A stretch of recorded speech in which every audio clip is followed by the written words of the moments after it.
Hey everybody, this is your host, the Platinum Knight, here with another Double First Impressions video. And today's Double First Impressions is both Evil Dead Burn and Supergirl. I saw both of these movies pretty much during the same week. I'm gonna go ahead and talk about Evil Dead Burn first because, I have a little bit to say, and I want to save my thoughts for Supergirl because, yeah, I have a lot to say. But the reason why I don't really have too much to say about Evil Dead Burn is because all I can say is, people, it's awesome. For those of you who are really big into horror, I highly recommend it. If you've seen any other Evil Dead film, then you should already know what to expect. Even though Evil Dead Burn isn't really scary, it is still really disturbing and gross. I highly recommend you don't eat anything while watching this movie because, yeah, it is that disgusting. So, put the popcorn down,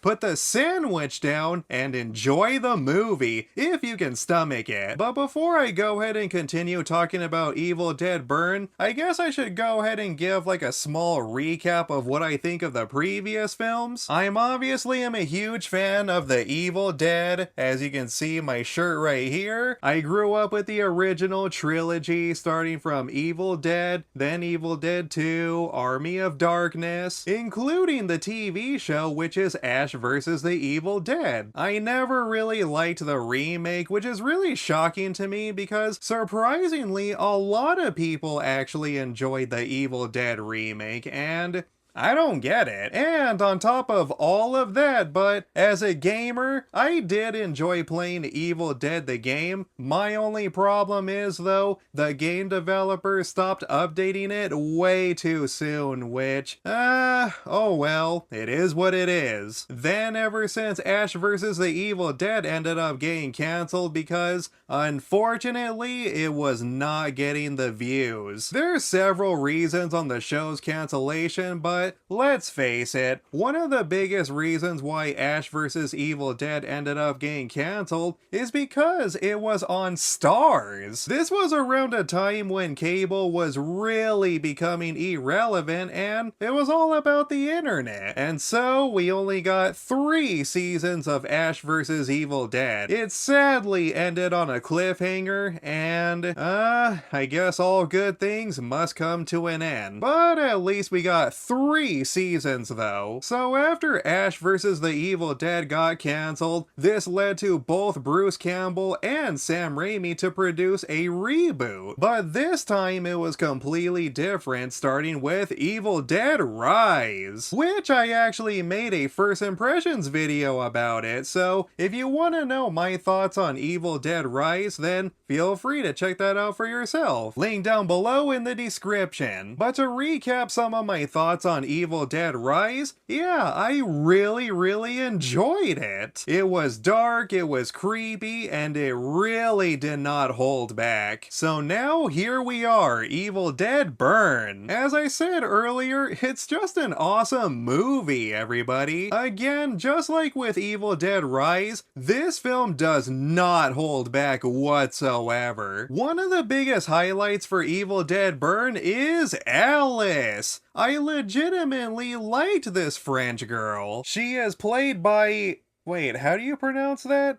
Suhila Yacob. But yeah, she did an amazing job playing as Alice. I legitimately related to her character, and I felt so bad how she constantly had to deal with being in an abusive relationship. The second highlight I would have is the Deadites themselves, especially Edgar. He was legitimately terrifying. As I mentioned earlier, this movie is gross, not just when it comes to blood and gore, but, some other unpleasant things that I'm not gonna spoil. We're talking about a film that really doesn't care about who lives or who dies. Literally anybody in this movie could die. Like, you are going to legit be surprised who makes it and who doesn't. Just like Evil Dead Rise. Both Burn and Rise have no problem with shock value whatsoever. horror. Anyways, Evil Dead Burn is an awesome horror movie. I guess you can say this film was fire. The more I watch these reboot movies, the more I'm actually becoming comfortable and accepting how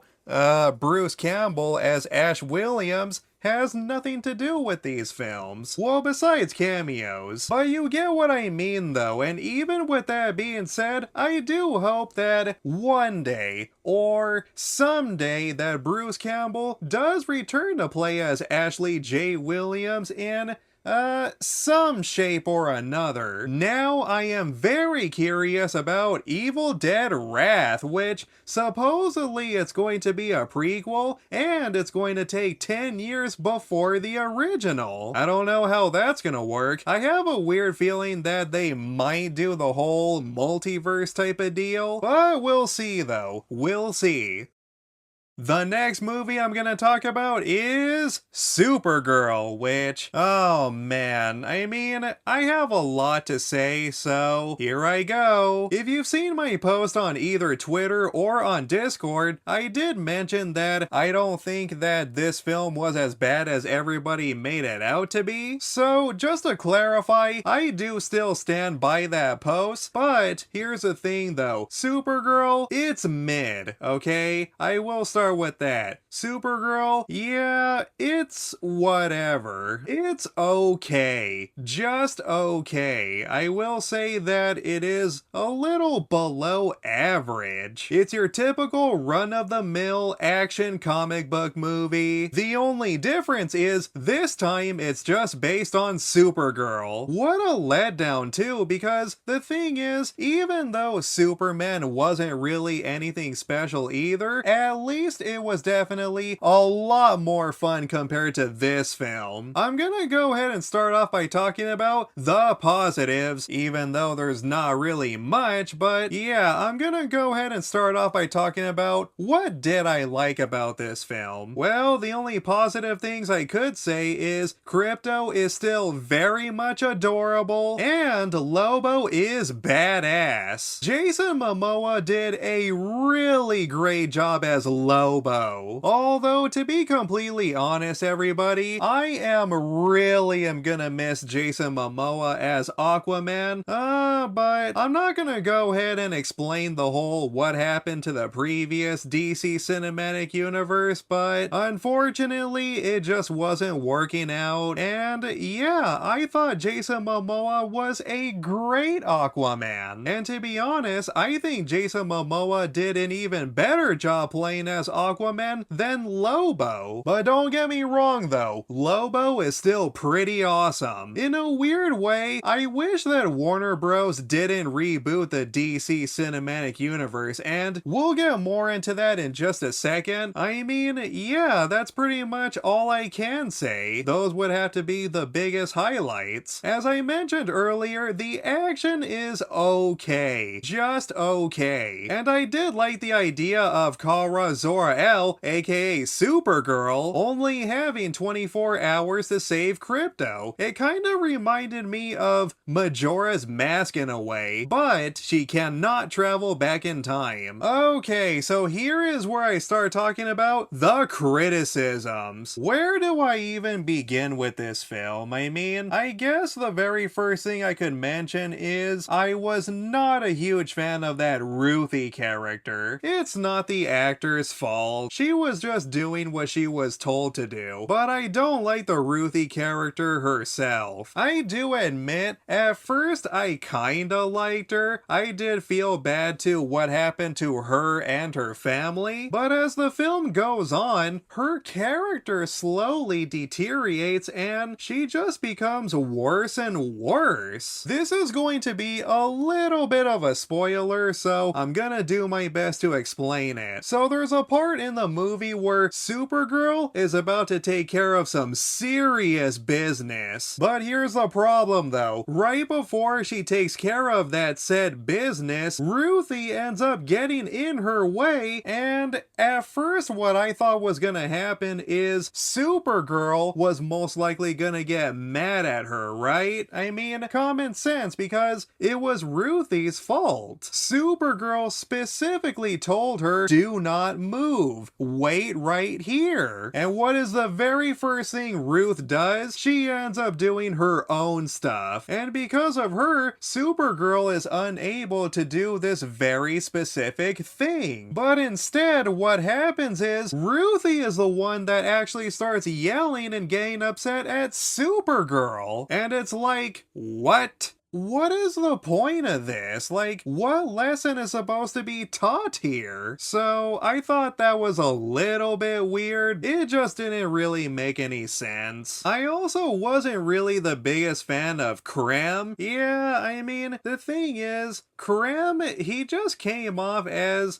just a really generic, typical villain. I mean, this guy looks like he just came out of a Hot Topic. I really did not like Krem. I mean, I guess that's pretty much the point, especially when it comes to a villain, because you're supposed to hate the villain. So he still does a good job serving a purpose to the film and having an antagonist. Alright, so here's the part where I'm gonna start going on a bit of a rant here. Unfortunately, this movie ended up bombing really bad at the box office. Somehow this movie actually did even worse than Morbius. Some people like to say that, Supergirl is just not a popular character, even when it comes to the DC comics. Some people also like to blame Mealy Alcock's, questionable comments. Let's just say she's not exactly all that thrilled when it comes to religious people. So I can understand why a lot of people decided not to watch this film because of her terrible comments. A lot of people also compared Mealy to Rachel Zegler, who also made some very questionable comments before her movie with Snow White. And of course, another reason why this movie bombed at the box office is it's just not a very good movie, ladies and gentlemen. I think that was definitely the biggest part on why, yeah, this movie is currently not doing so well. Even though I have stated that I don't think this movie is as bad as everybody made it out to be, but here is the catch though. Before I even watched Supergirl, I was already hearing about the bad reviews. Some of my favorite YouTubers that got early access to see this movie, even they really did not like it. I saw it getting a really poor score on Rotten Tomatoes, and I was constantly hearing a bunch of negative press about the movie overall, and because of that, this led me to keep my expectations low. You know what I mean? So I did just that, and I think that's the reason why I wasn't nearly as disappointed compared to most people. I have a feeling if my expectations were a little bit higher, I would have been disappointed in this movie. I probably would have even hated it, but keeping my expectations low really helped me get through this movie. Warner Bros, what the heck was the point of this? Why did you even bother rebooting this cinematic universe? Keep in mind, everybody, the reason why Warner Bros and James Gunn ended up rebooting the whole DC cinematic universe is because, well, the previous universe just wasn't making all that much money. But what is ironic about all of this is Supergirl really isn't making the big bucks either. Hell, I mean, as much as I really loved Superman or James Gunn's Superman, Superman didn't even make $1 billion at the box office. And even though I really enjoyed that movie, I can kinda also understand why it didn't reach $1 billion. When it comes to the original DCU, aka the DC Extended Universe, I legitimately felt like if Warner Bros would have just kept going, or if they would have kept on persisting, I feel like that universe still had a chance at being something great. And the only reason why a lot of movies in the DCEU ended up bombing at the box office is because of the rumor that it was gonna be rebooted anyway. Yes, you can go ahead and still argue that movies like The Man of Steel or Batman vs. Superman or David Ayer's The Suicide Squad movie weren't weren't really all that good, but at the same time though, there were some really decent good DC films, like Wonder Woman, Aquaman, and the Justice League. You can go ahead and say that there were definitely a lot more bad DCEU movies compared to good ones, but even the so-called bad DC films that were in that universe can still be enjoyable to watch because of how fun they could be. Just like David Ayer's Suicide Squad. Now that Supergirl is flopping really badly at the box office, James Gunn, you're gonna have to do something about the next Superman movie. I mean, we all know that Man of Tomorrow is next. Well, besides Clayface. Clayface is next, but I don't know how that's gonna do at the box office. Supposedly Clayface is gonna be very low budget, so I think that it will definitely break even if that's the case. But let's face it though, the next big DC movie is Man of Tomorrow. James Gunn is definitely gonna have to do something really special. Not only does this movie need to be better than the previous Superman movie, but it also needs to be a masterpiece. That's the only way this current DC cinematic universe can even be saved. Because I'm gonna tell you guys right now that if somehow both Clayface and Man of Tomorrow were to flop at the box office, then I think that's it for this universe. I don't see them being able to even continue after that. I mean, what are they gonna do? Are they just gonna reboot it for the third time?